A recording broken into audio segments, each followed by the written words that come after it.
Bismillahirrahmanirrahim. Менин балам дин жолунда жүрөт, ичпейт, жекпейт, 5 мал намазын калтырбай окуйт. Жашы 30-да. Бирок үйлөнүүгө жолу ачылбай жатат. Кыз көнсө ата-энеси көнбөйт, же кыз көнбөйт. Башы жакшы болот. Анан эле айнып кетип жатат. Бул эмне себептен? Карадыба барбы? Ушуга бир патаңызды берип коюңузчу сурана. Мүмкүн кейбир учурларда бул атайына сыйкыр бар го, карадыбалар бар го. Булардын негизги бир максаты өзүнүн ушу эркек менен аялдын башын бириктирбеш да. Юфарриқуна байнал мар'i ва зауж. Куранда Алла субхана ва тааля буну айтат. Bundan башка дагы ар кандай сыйкырдын максаттары бар. Көрө албастыктын аркасынан жамандык каалап, мейли. Бирок бир ошон эмеси бул Кур'ан-ы Каримде айтат. Бирок бул дагы билип коюңуз, Алла Тааланын өкүмүсүз эч кандай зыян бербейт. Бирок таасири бар экенин айтып атат. Алланын каалашындай. Ошон үчүн сөзсүз иншалла дуаларга дагы бекем болуп, үйдө Бакара сүрөнү окугула, Бакара сүрөсү өтө күчтүү. Шайтанды, сыйкырды, кара дуаны кууп чыкканга, талкалаганга Бакара сүрөдөй таасирлүү жок. Бакара сүрө окулганга үстөмдүү боло албайт экен алчы. Үстөмдүү боло албайт. Машинада баратып, намаз убакыт болуп калса, намаз окуса болобу? Бирөөлөр боло берет дейт. Боло берет. Нафил намаз окуй бериңиз. Машинанын ичинде. Сапарда болсоңуз сүннөт нафилдин өкүмүнө айланып калат. Анда окусаңыз болот. Бирок фарызды болбойт. Фарыз намазды түшүп окуш керек. Фарызга кыям, каада, рүкү бардыгы болуш керек. А нафилди пайгамбар саллаллаху алейхи ва саллям улоонун үстүндө отуруп алып деле чыгышка кетип атса, мисалы, бизде батыш тарапта кыбла, чыгышка кетип окуй берсеңиз да болор. Улоонун үстүндө эле. Бирок фарызга сөзсүз түшүш керек. Түшүндүңүздөрбү? Бир гана учурда фарызга уруксат, эгерде сиз улоонун үстүндө качып кетип атсаңыз, душман сизди кууп баратса, намаз убактысы болуп калса, ошондо окусаңыз болот. Себеп токтосоңуз, душман сизди өлтүрөт. Буну маселе ат-талиб вал матлуб деп коет. Динибизде ушундай бар, маселе бар. Бирок эгерде сиз душманды кууп баратсаңызчы, анда кандай? Анда болбойт дейт. Токто. Кетсе кете берсин. Намазыңды оку биринчи. Ушуга улам эле мына биздин эмеде атым эле машина айдап келатышат эле го мурда. Европада машина айдап келет эле.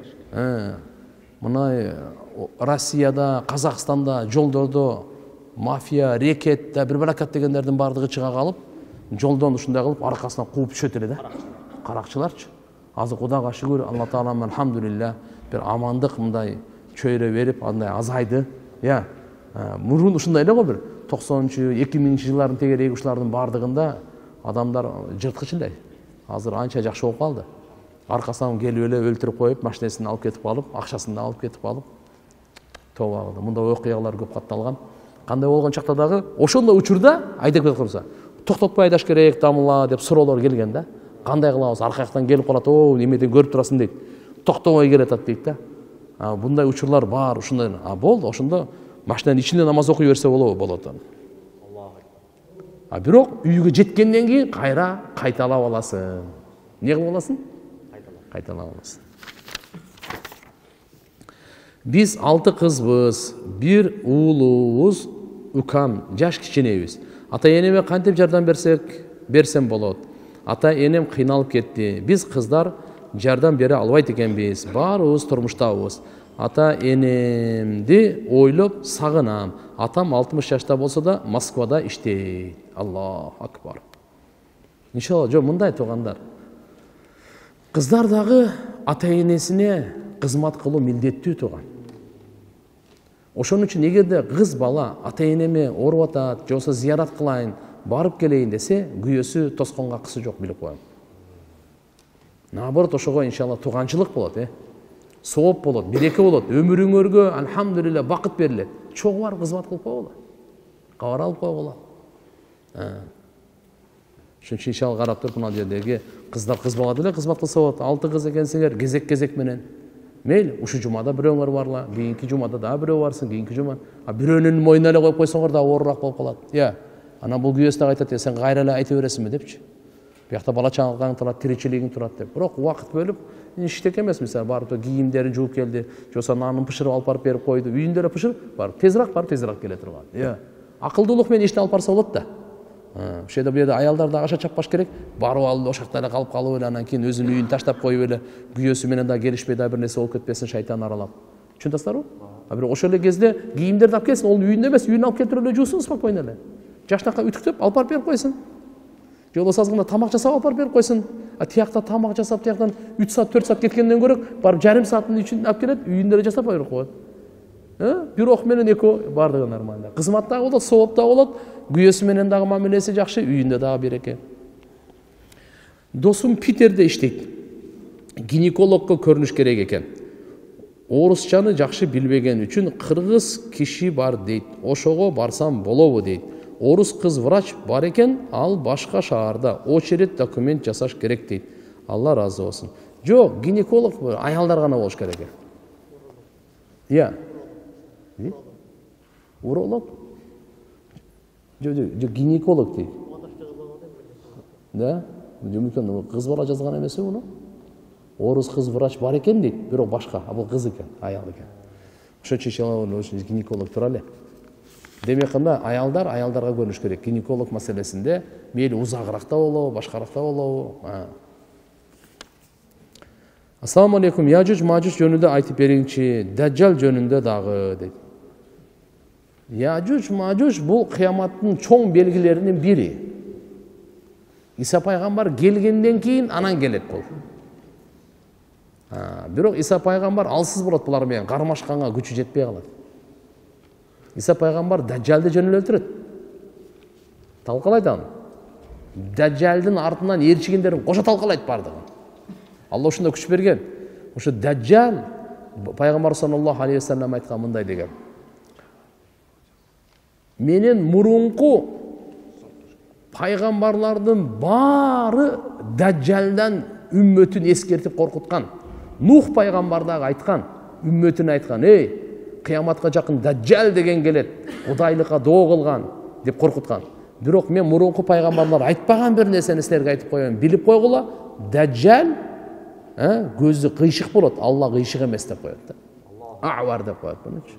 Андан башка пайгамбарыбыз Мухаммад алейхиссаламдын пайгамбарчылык доорунда келгендиктин себебинен Даджал, пайгамбарыбыз Даджал боюнча өтө кенен айтып берген да.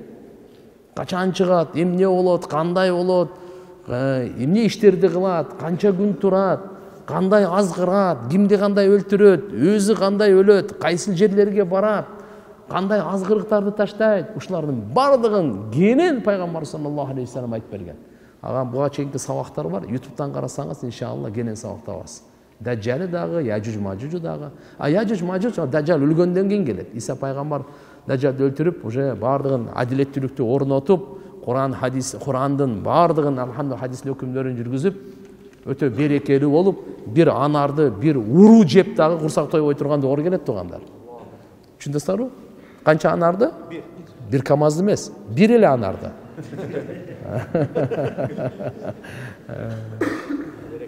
Береке. Бирок ошондон анан Яжуж Мажуж чыгат анан. Ого, туруштук берүү кыйын болуп калат. Иса пайгамбар качат. Имандуулар барды качат. Жегенге, ичкенге эчтеке жок. Алар шыпырат да бардыгынча. Кырат да жөнүндө. Ушундай бир субханалла көлгө келет, ысык көл бар го, ысык көлдү ким ичип бүтүрөт? Муну ысык көлдү ичип салды десе, элестетип көр. Ысык көлдү азыр бүткүл дүйнөнүн жаныбарын адамдарын алып келип ичирсең да ичип бүтпөйт бул ысык көл. Бүтөбү? Ичип көрбөй, ичирип көрбөйлү? Бүтпөйт. Бирок ысык көлдөн чоң көл бул ошо Шамда. Макулбу? Яжуж Мажуж ичип салат бардыгы. Биринчиси алдын келип кетет, эң акыркысы келет да, бу жерде суу болгон эмеспи дейт да. Вообще уже суу болуп тур депчи. Баягы арыктарда багы суу келбей калат го, дарыяларда. Ошондой болуп калат да. Будан ошондон качат, Тур тоосуна качат. Тур деген тоо бар Мисирде. Ошо Тур тоосуна, Сайнада. Тур тоосуна качып, Иса пайгамбар өзүнүн ошо имандуулары менен качып, жан сакташат да. Ama буларга мүмкүнчүлүк болсо туруштук берүү кыйын болуп калат да. Качат ана. Ошол жерден анан кийин субханаллах туртоосундагы эчтеке жегенге ичкенге жок. Муслимдин риваятында келет. Иса пайгамбар жана имандуулар аркасынан эрчигендердин тамагы, азыгы субханаллах болот. Алхамдулилlah, Аллаху акбар болот дейт. Ушу зикир менен курсагын тойгозот Алла Таала. Алла рызкыны берет, ушу зикир менен берет да. Бул жан дүйнөнүн азыгы дагы, дененин азыгы дагы да өзүчө. Ошолордон анан дененин азыгына да күчтүү берип коет, кубаттанып. Витамин да. Я. Кийин алар болот, анан алар бүткүл дүйнөнү бастык дейт да. Яжуж мажуж. Дүйнө биздики дейт, биз кожоюн дейт, биз бий дейт, биз хан дейт. Не кылайлы? Давай асмандагыларга кол салайлы дейт. Жер бүттү, асмандагыларга кол салайлы дейт. Анан жаалары бар экен. Асманга карай атат. Асманга ушу жаалар бийик көтөрүлүп, жебеден чыгат. Октор ошо жерге кайтып атканда Алла Таала кан кылып чыгарат. Анан булар айтат, асмандагыларды да өлтүрдүк дейт. Акмак болгону ушундай болот да. Анан Алла субханаху ва таала буларга токтоп берди. Аллаху акбар. Ушундай бир орunu жиберет. Тып коронавирустун чыпуга. Кырылып калат. Жерде только өлүк эле болуп калат. Аны ким көмөт аны, жерди казып ким казат аны? Сасып кетет. Сасып кетет. Жыт невозможно. Жытынан адам өлөт. Кырылып калат. Анан Алла субханаху ва таала өзүнүн казынасынан канаттууларды жиберет. Учуп келет да бирде алып барат. Океандан аны бир мускатрелик алып барат, каяка алып барат билбейм. Океанга таштап коюм бардыгын. Бардыгын ушинтип тазалайт. Асмандан жамгырды берет мынандай вызылат. Нөшөрлөтүп, көтөрүлөт. Анан Иса пайгамбар имандуулар менен түшүп келет аны. Я Алла, жан тынды да мына. Мына яжуж кыскасы ушул. Устаз, биздин үйдө гусул алганы шарт жок. Кээде намазды окуй албай калам. Анан жолдошума төшөк маселесине отказ кылсам канчалык күнөө? Мындай туугандар. Гусул алган андай эле чоң эле бир проблема эмес. Бир бөлмөнү азыркы Кудайга шүгүр эле. Ошол чекеден эле кичине аз-маз көп болсо сизге бир 2 килограмм цемент кетет. Суу бери акпаш үчүн бөлмөнүн чекесин элечи мындай эле кылып коесуз. Суу нары чыга тургандай эле. Şu үйдүн ичинде эле пленка менен мындай кылып тартып коет, азыркы оңой эле. Болду, ичине суу бул жака чачырабасын, гусул кылып алла, ошо бир эле комнатада жашап, бир эле комнатада гусул кылып койсо болот, болду. Эч кандай чоң философиясы кереги жок буга. Анан буга ванна керек эле, анан кийин тиги керек эле, ага кайча акча табабыз, азыр карыз болуп атса, кредитти беребизби же буну кылабызбы деп берсеңиз, бул дагы бүтпөйт, тиги бүтпөйт, өмүр бүтүп калат да. Ошон үчүн гусулсуз өтүп кетип калбайлы. Гусул тазалык ал, оңой эле. Кылам дегендерге жеңил эле. Экинчи төшөк маселесинде үзүрсүз отказ кылган чоң күнөө. Билип коюң. Таң аткычакта эгерде периштенин каргышын алгың келсе, отказ кыла бер да. Периштелер айтат экен, көп эле андай эле кутура бербе, бизге келгенде көрөсүң дейт экен да. Хурлайндар бар буякта дейт. Ошентип таң аткычактан эме намат айтат дейт. Бирок ошондой эле бул көбүнчө эми баягы аялдардын отказын айтылып калган төшөк маселесинде, атак бул эркектерге деле тиешелүү. Эркек да үзүрсүз неме кыла турган болсо, эркектер таң аткычактан наалат алып калышы мүмкүн да. Ошон үчүн бардыгы баягы шариаттагы үзүр ал бөлөк нерсе. Ооруп атканы, же болбосо учурдагы оорулуу күндөрү, айлык ушундай немелери, айыз жара, башка маселелери. Так. Имам Махди жөнүндө кичине айтып бериңизчи. Аллаху акбар. Ушундай эле эмеден Инстаграмдан көрсөңөр болот. Имам Махди бул Иса пайгамбардан мурда келет. Иса пайгамбардан мурда келет. Имам Махди. Бул пайгамбар саллаллаху алейхи ва салламдын Хасан разияллаху анху урпагынан болот. Имам Махди деп коет иншаллах. Бул келип туруп, Аллаху акбар, ушу адилеттүү турзат. Ушудан кийин Даджал келип калат дагы. Кийин Иса пайгамбар бир намазды ушу Имам Махдинин аркасынан окуйт, калганы бардыгы өзү имам болот, баарынан бүтүрөт да. Так, акем өтүп кеткен. Туулганда Ал Мухаммад деп коюлган. Паспорт алганда Алишер деп алган. Эми мен Куран окуганда кайсы атын айтып Куран окуйм? Аллахым сизден разы болсун. Эчтеке эмес. Окуй бересиз. Жараткан Алла Таала билет кайсы адамга багыттап атканыңды, кайсы адамга ниет кылып атканыңды Алла Таала баары билет. Даже атын атамасаң дагы ошого соопту ниет кылганыңа жеткире берет. Эгерде бирок жүрөгүңүз тынчтанбаса, атын айтып кое бериңиз. Алишер паспорт алганда Алишер болуп калган, ошого депчи. Туулган күндө алып атканда метрикасы ким дедиң? Али Мухаммад деп. Айырмасы жок. Al-Bari'ul Musawwir жөнүндө маалымат берип коюңузчу. Төрөбөгөн аял 7 күн ороза кармап, анан ачкандан кийин Al-Bari'ul Musawwir деп айтылат экен. Ошол чынбы? Мен билбейт экен муну. Al-Bari деген Алла Тааланын аты. Жаратуучу. Al-Bari. Ошондон Musawwir Алла Субхана Таала өңтүз берүүчү. Бирок мүмкүн бир аалымдардын тажрыйбасынан болор чыккандыр. Кандай болса дагы, бул бир пайгамбарыбыз бир хадисте жаса тияк биякта биздин динибизде мындай жок. Дарат алып жатып, дарат алган сууга денеден аккан суу тамчылап кошулуп кетсе, суу нажас болуп калбайбы? Нажас болбойт. Кичине ал мөөнөт немелер, чачырандылар ага кечиримдүү ал.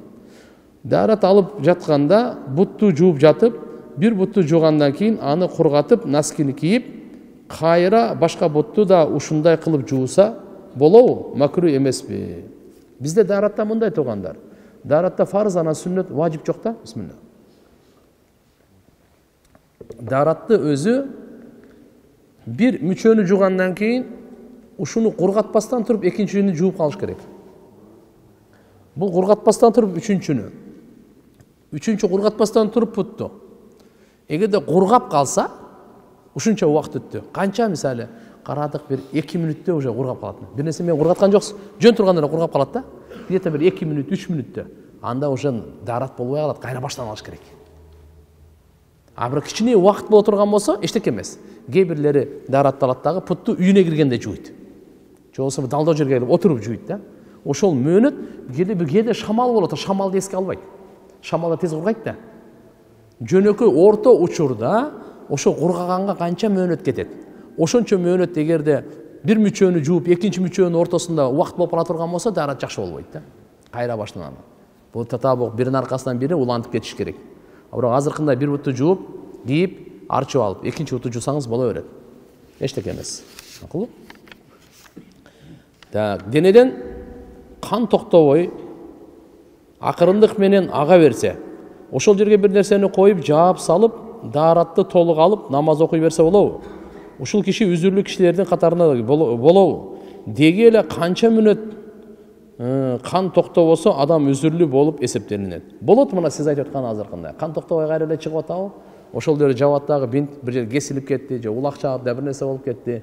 Мейли, аны ороп туруп эле дарат аласыз, ошол жерге мас кылып коесуз дагы намазды окуй бересиз. Үзүрлүү деп биздин фик китептерде бир толук убакыт намаздын, мисалы пешимдин 4 рекет сүннөт, 4 рекет фарыз, 2 рекет сүннөт канча убакыт кетет?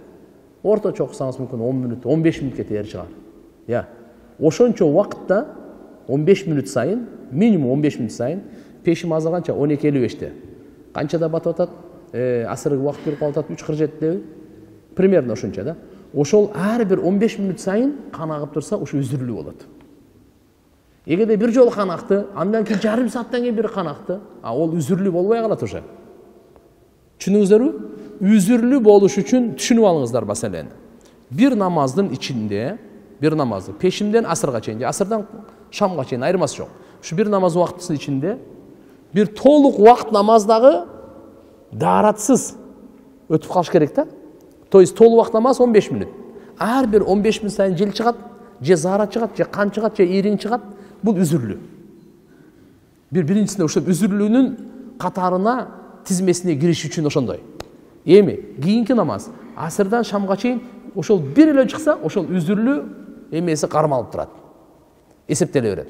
Ошондор шамдан куптанга чейин бир эле чыкса, бул жерден ар бир 15 мүнөт сайын керек эмес да. Түшүнүңүздөрбү? Бир эле жолу ушу чыкса болду. Ушу үзүрлүүсү тура берет. Эгерде бир дагы чыкпай калдыбы, анда үзүрлүүдөн чыгып кетет. Эми үзүрлүү менен үзүрсүздүн өкүмүн түшүнүп алыңыз.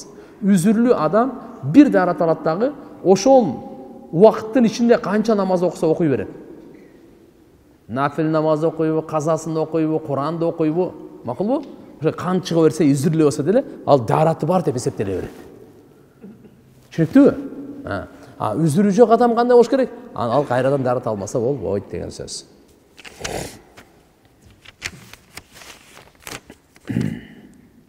Zumar suresi 17. ayattагы тоғут жөнүндө кеңири түшүндүрүп бериңизчи. Бүгүнкү күндөгү тоғуттар кимдер? Тоғут шайтан, жоксо шайтандын ээрчигендер. Бир сөз менен айтканда, ошо шайтандын өкүмүн чыгарып, залымдарды тоғут деп коет. Эгер адамдын каза намаздары болсо, ал тахажжуд намазынын убагында каза намазын окуган жакшыбы? Эгер андай болсо, тахажжуддагы дай эле сооп алып дуа кылы кабыл болобу? Мындай туугандар, кимдин мойнунда каза намаздар болсо, ал фарыздарды окуйт, сүннөттөрдү окуйт, витр важипти окуйт, бирок нафилдерди, тахажжудду кошуп, ошолордун ордуна каза окулат. Түшүнүктүбү? Каза окуш керек. Ал нафилдерди токтотуп турсун, казаларды окусун. Мен тахажжудда туруп казасын окуй берсин. Бирок мындайда, сиз багымдаттын казасын окуп атасыз, тахажжудда да ниет кылып койдуңуз, экөө өтпөйт. Бул фарыздын казасы, а бул болсо нафил. Экөө бир ниет менен ада болбойт, аткарылбайт. Түшүнүңүздөрбү? Же каза болот, же болбосо эмне болот экен? Нафил болот. Экөөнүн бирөөсүнө. Экөөнү тең ниет кылып койсоң, экөө тең болбой калат сага. Ошон үчүн жакшы түшүнүп алыңыз, анан көрөк туруп эле ошол жерде багымдаттын казасы, пешимден, асырдын, шамдын, куптандын, витр важиптин казасы, кийинки экинчи рекат, ошо казасын окуй бериңиз иншалла. Кимде ким эрте менен Ясин сүрөсүн окуса, ошол күндөгү маселелер туура жакка чечилет дейт. Ясинди багымдаттын фарызынан кийин окулабы, же ага чейин окуса болобу? Кененирээк айтып бериңизчи. Ясин сүрөсүнүн фазилети өтө көп. Сахih хадиси дагы, заиф хадистерде дагы Ясин сүрөнүн фазилети көп. Өзгөчө дүйнөдөн кайтып аткандарга, жан берип аткан учурларда, адам баласында эң оор күн болот да ошолчу. Эң кыйын күн болот да. Иман менен дүйнөдөн сапарга тартуу, ох. Бул эң негизги максат да булчу. Ошон үчүн бул дүйнөнүн акыркы секундалары, ахиреттин биринчи секундалары, бул ушул жерде пайгамбарыбыз айткан иқрау сурата Ясин аля маутакум. Бул дүйнө менен ахиреттин, бул дүйнөнүн коштошуусу, ахиреттин башталышы. Ушул жерде Ясин окугула деп атат. Иманы саламат менен чыксын. Себеби Ясин сүрөсүндөгү мазмундар 83 аяттан турат. Андан башка ар бир нерсенин жүрөгү бар, Курандын жүрөгү Ясин деп атат. Албетте, машаалла, кажет бүтүргөнгө, проблемаларды, ооруларга таасири өтө чоң. Иншалла, качан окусаңыз боло берет. Ясин сүрөнү бир жолу окуп койгон, Куранды 10 жолу хатым кылган соон аласыз. Канча жолу? 10 жолу. Ошон үчүн иншалла Ясинди көнүп неме кылбаш керек. Муну экинчиси мына жердеги азыркы багымдатты чейин окусаңыз деле мейли, багымдаттан кийин окусаңыз деле мейли. Пайгамбарыбыз өзгөчө мындай деп айткан жери жок. Каалагандай окусаңыз болот. Менин суроом, сиз бир сабагыңызда айткан элеңиз. Окумуштуулар айдын экиге бөлүнгөнүн изилдеп чыгыштыр деп. Анан сиз айткансыз, Куранды эле карашпайбы деп. Ошону кайсыл окумуштуулар айтты эле? Так маалымат барбы? Интернетте айтып жатат. Окумуштуулар антип айткан эмес деп жатат. Бул нерсени сураганымдын себеби, мен бир атеист менен иштейм. Ага ушундай Пайгамбар саллаллаху алейхи вассалам айды экиге бөлгөн десем, ишенбей жатат. Анан мен далилдей албай койдум. Ошого жооп берип коюңузчу суранычы. Алла разы болсун. Пайгамбар саллаллаху алейхи вассаламдын мужизаларынын катарында айды экиге бөлүп койгон. Жерде туруп, Меккеде туруп, Пайгамбар саллаллаху алейхи вассалам айды экиге бөлгөн. Бул пайгамбарыбыздын мужизасы. Алла Таала берген, адам колунан келбей турган иши. Ушу мужиза аркылуу Мекке мушриктери иман келтирсин. Алар сурашкан. Эгерде сен чыныгы пайгамбар болсоң, анда айды экиге бөлүп көрсөтчү. Жарымы бул тоодон чыксын, жарымы бул тоодон чыксын депчи. Пайгамбар саллаллаху алейхи вассалам макул деп. Бирок ошондо да айтылган, булар ошондо да иман келтирбей коет баары бир депчи. Бирок Алла суранганында Алла Таала пайгамбар саллаллаху алейхи вассалам айды экиге бөлүп көрсөтүп койгон. Бул андык эле. Макулбу? Бул пайгамбарыбыздын мужизасы. Бул пайгамбарыбызга ким иман келтирсе, ошо ишенет да. Анан ар бир адамды ишендирүү биздин мойнубузда эмес, туган. Биздин мойнубузда ишенеби, ишенбейби, акыйкат болгонун айтып коюу. Пайгамбарыбыз Миражга чыгып келгени андан дагы таң калыштуу. Айга көрүнүп турат. Ай калып кеткен пайгамбарыбыз Миражга чыкканда. Ошондо Мекке мушриктери келип Абу Бакырга айтты: Абу Бакыр, сен мына досуң мындай деп мактай бересиң. Азыр мындай деп атат го. Биз сага мурда эле айттык эле го, алиязу билля, бул алчып калган. Сен дагы эле ушуну не деп айтты десе, мындай деп айтты. Мухаммад айтты, болду, ошо чын деген да. Ошон үчүн Сыддык деп коет буну. Не деп коет экен? Абу Бакыр Сыддык деген лакап берилген. Тастыктоочу. Пайгамбар Мухаммад алейхиссалам не деген болсо ошо тастыктоочу. Ошон үчүн бул атеистке биз тиң деминткенин анын кажети жок. Албетте, окумуштуулар ушу күнгүдө мисалы азыр айга чыгып азан уккандар, астронавт дейт мынакей. Астронавт дейби? Астронавт дейт. Окумуштуулар мындай карап туруп, бул айда дагы өткөндө канча болуп калды? Бир 2 жыл, 2,5 жыл болуп калды го. 2,5 жыл болуп калды. Андан көп болуп калды го. Атайы эме деген бар да, И'жазул Кур'ан. И'жазу улумул Кур'ан. Кур'андын илимдеринин машаалла мужизалары боюнчачы.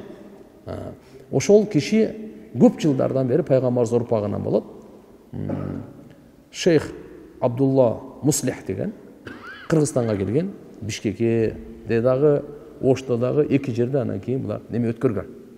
Кур'андын мисалы азыркы эненин ичиндеги түйүлдүк боюнча, астрономия боюнча, ошондой эле баягы океандагы 2 көл бөлүнүп калгандарычы, Моундайдагы бөлүнгөндөрү, булардын бардыгы ушулардын катарында американецтер 6 жолу айга конуптур.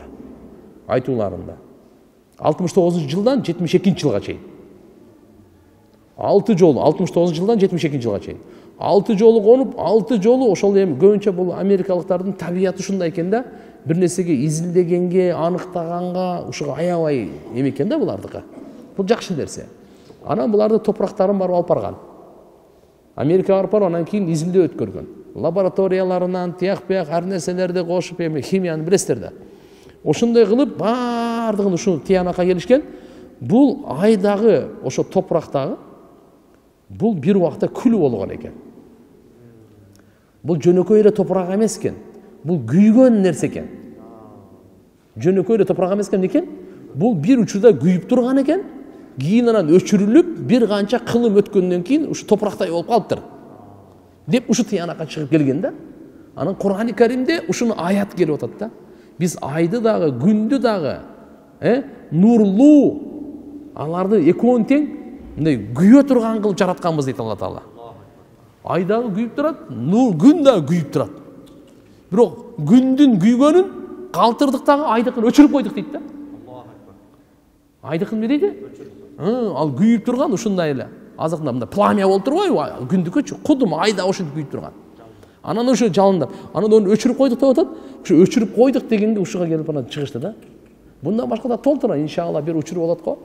Kur'an-ı Kerim'den atay inşallah bir vakti, bir savakti men bir qarap, ошолордон бара тияктан далилдердин тияктан неме болгондорун көрсөтүп эме кылып беребиз иншалла. Бирок мынага сиз атеистке көп кыйналбай эле коюң. Ошолордун катарында дагы ошол айды бөлгөндөрү жана башка бардыгы. Ассаламу алейкум. Максат ажы, алейкум ассалам. Даватка чыкканда ар бир кадамга басканда бутка жабышкан кан дозоктун отунан сактайт дейт. Bir zikir 499 milyon есе көбөйөт дейт. Ошого далил барбы? Жоңуза Алла разы болсун. Алланын жолу келет. Имам Бухари рахматуллах алейх, "Ман игбаррат кадамаху фи сабилилlah." Кимдин эки кадамы Алланын жолунда чаңдаса деген атайы тема коюп, ошол хадистерди алып келген. Хадистерде пайгамбар саллаллаху алейхи вассалам кимдин жүзү Алланын жолунда чаңдаса, кимдин путу чаңдаса деп келет да. Кимге ичине чаң кирсе, Алланын жолундагы, бирок Алланын жолундагы кайсы? Алланын жолундагы. Ошого дозоктун түтүнү дагы жармашпайт, дозок дагы тийбейт деген хадистерде келет. Бул бар нерсе бул. Дозоктун түтүнү жана Алланын жолунда чаң экөө бирикпейт деген дагы бар. Бирок мына 499 миллион, 490 миллион. Бул болсо эки хадистин бирикмесинде. Бир эле хадис эмес. Бир нерсени билип коюңуздар. Шариатта ахкам жана фазаил деп коет. Ахкам деген өкүмдөр. Этикат боюнча, намаз боюнча бул өкүмдөрдөчү сахи хадис, хасан хадис, заиф хадистерди алышпайт. Фазаилдерде заиф хадистер болот. Фазаилдерде заиф хадистерди иштетсе, аалымдарыбыз алхамдулилля буга макул деген. Албетте маузу хадис болбойт. Маузу дегени кандай? Токулган. Жок нерседен чыгарылган, ойлоп чыгарылган. Алар таптакыр болбойт алар. Бирок заиф хадистер, бул толтура заиф хадистер. Мисалы имам Бухари рахматуллахи алейхтин өзүнүн деле Адабул Муфрат деген китеби бар, толтура эле заиф хадистер бар. Мейлиби?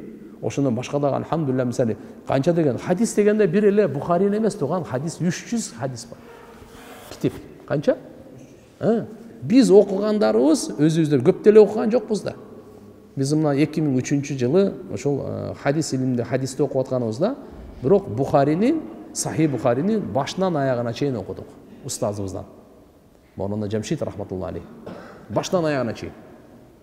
Кудайга шүкүр, чокуп эмес. Сахи Муслим, Монона Зуррахман, Муддазиллу Алла Таала өмүрүнө береке берсин, тирүү бул киши мындан окуду.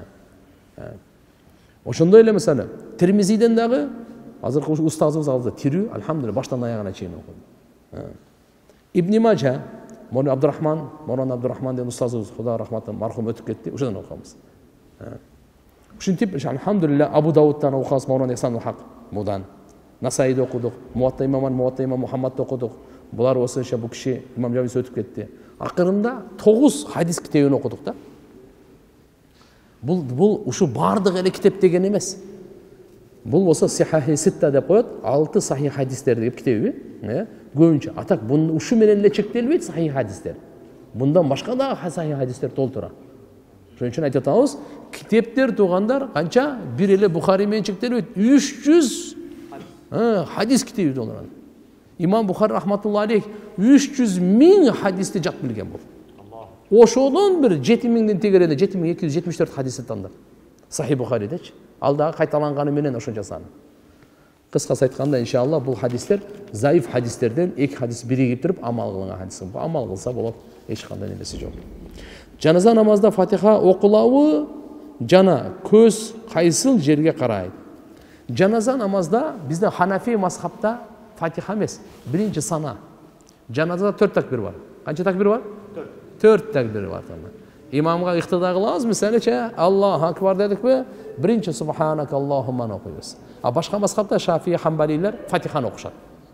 Экинчи Аллаху акбар дегенден кийин пайгамбарыбызга салават айтабыз. Үчүнчү Аллаху акбардан кийин, андан кийин дуа окуйбуз. Өлүккө дуа. Төртүнчү Аллаху акбардан кийин салам беребиз, ушу менен бүтүп. Экинчиси көз кайсы жерге карайт? Көз сажда кылган жерге. Имам Малик рахматуллахи алейх сажда кылган эмес, кыбланы карайт дейт. Мисалы Имам Малик рахматуллахи алейхте мазхабы боюнча намаз окуганда Аллаху акбар деп туруп сажданы эмес, кыбланы карап турасың да, мынтип алдын карап. Ушундай. Биякты карасын дейт. Хидая да келет. Хидая деген китепте. А бирок биздин мазхабта кандай экен? Биздин мазхабта, Кур'ани Каримде айтканда, "Фавалли ваджхак шатрал масжидил харам." Пайгамбарыбыз Алла Таала айтып атат, сен жүзүңдү мечитке, масжидил харам бар го, ошого карай, шатыр деген ошо тарап. Ошого карай караган дейт. Жүзүңдү ошо жакта караганда да, бул далилди ушундай келет. Үммөткө да буйрук берилген. Фаваллу вужухакум шатра. Силер дагы жүзүңөрдү каяка карагыла деп атат? Ошо Имам Малик айтып атпайбы? Жүздү ошо кыблага караш керек деп атпайбы? Каяктан сажданы карай турганда? Түшүндүңүзбү? Биз айтып атабыз, жүз ушул жака карап атат, бирок көздү саждага каратып кой бер. Сажда саф кылганда эки жака тең салам беребизби? Иманды кантип күчөндүрсөк болот. Бир туугандары барды ата энебиз кантип жакшылыкка чакырабыз. Бир туугандарыбызды ата энебиз кантип жакшылыкка чакырабыз? Кандай досторубузду? Мындай тууган. Сажда сакта бир жака салам берет. Каяка? Бир жака эле салам бересиз, болду. Эки сажда кыласыз. Андан кийин мейли имам менен болосузбу, жалгыз болосузбу, бир эле сажда. Бир жака эле сажда. Так, иманды, бир туугандарды, ата энеге кандай жакшылык кылабыз, достордун бардыгын 3 күнгө дабатка чыксаңыз үйрөнөсүз. Касыр окуган киши жергиликтүү жамаатка уюп окуса толук окуйбу? Касыр окуган киши жергиликтүү жамаатка уюп окуса толук окуйт. Имам эгерде жергиликтүү муким болсо, 4 рекет окуп атса, сиз азыр мисалы Алматадан келдиңиз, же Баткенден келдиңиз, мусафирсиз, 14 күнгө чейин Бишкектен кайра кетип каласыз. Сизди мусафир деп коет муну, мейлиби? Анда бирок бул жактагы мечиттин аркасында имамга ыктыда кылсаңыз 4 окуйсуз. 2 окубайсыз. Эгерде үйдө башка жакта окуп калсаңыз, анда мусафир катары 2 окуйт элеңиз. Бирок имам макулбу? Сиз 4 окуйсуз имам окуйм болгондон кийин. Убакыт барбы? Я. Истинжа качан важип болот? Мисалы, айылда, жолдо же талаада болуп калганда эмне кылабыз? Суу муздак дейби? Болуп жууш кооптууга дейби? Мындай тугандар, эгерде муздак суу болуп кала турган болсо, истинжа эмес, сиз таяммум эле кылып алың таксыр. Шариятыбыз алхамдулилlah өтө муздакта өзүңүздүн денеңизди оорутканга бир мүчөнү, же болбосо адам өлө турганда ушундай суук боло турган болсо таяммумга уруксат берген. Бирок ошого чейин азыр бүгүнкү күндө андай деле биздеги Кыргызстандын аймагында андай табылбайт. Ошон үчүн жылуу сууну сиз баклашка алып алың, же болбосо бир кафеге кирип эле кайнак суу берсеңиз ысырып берет эч ким. Ошон үчүн иншалла истинжа өзү мындай кургаткандан кийин суу менен жууган, буну Алла субханаху ва таала Кур'анда мактаган. Бул кандай деп мактаган? Фихи риджал юхиббуна айятатахару. Куба мечитинде ушундай эркектер бар, алар өтө таза болгонду жакшы көрүшөт. Пайгамбарыбыз Мухаммад алейхиссалам ушу Куба деген мечиттин тегерегинде жашагандарга кайрылды. Сахабалар хижрат кылып барышкан эле. Эмне үчүн силерди Алла таала ушундай мактап атат? Не ишиңерге дегенде алар айткан. Биз таш кесек менен истинжа кылгандан кийин аркасынан суу менен жууйбуз деген. Пайгамбар айткан, ошол деп. Çünkü bu жақшысы да, қарап тұрып. Истинжа егерде ошо 1 дирхам деп коет, мына алакан барго, ошодан мисалы улуу зара ошодан ошо алаканын 1 дирхамдын өлчөмүнчө болуп кала турган болсо, чоңоюп кетсе, жайылып, анда жууган милдеттүү болуп калат. Түндө түшүркөп ошол себеп шым же гамаш булганса, ошол боюнча жүрө берсе болобу? Же ошол гамаш менен намаз окуса болобу? Жок, жууш керек таксыр. Bizde Ханафи мазхабта мани erkektin uruğu najас. Erkektin uruğu nekene? Najас ал. Ошон үчүн иншалла аны бизде жууш керек. Шафийлерде mesela ошо кургап калсам да кырып неме кылып койсо болот депчи. Бизде жууш керек болот. Ошонун бардыгын эле жуубайсыз. Кайсы ошо гамажбы, шымбы, же болбосо ич кийимби, турсабы кандай болбосун, эгерде булганып калган жери болсо, ошол жерде эле жууп, 3 жолу каты сыгып коесуз, жууп бүттү. Бардыгын жууганын кажети жок.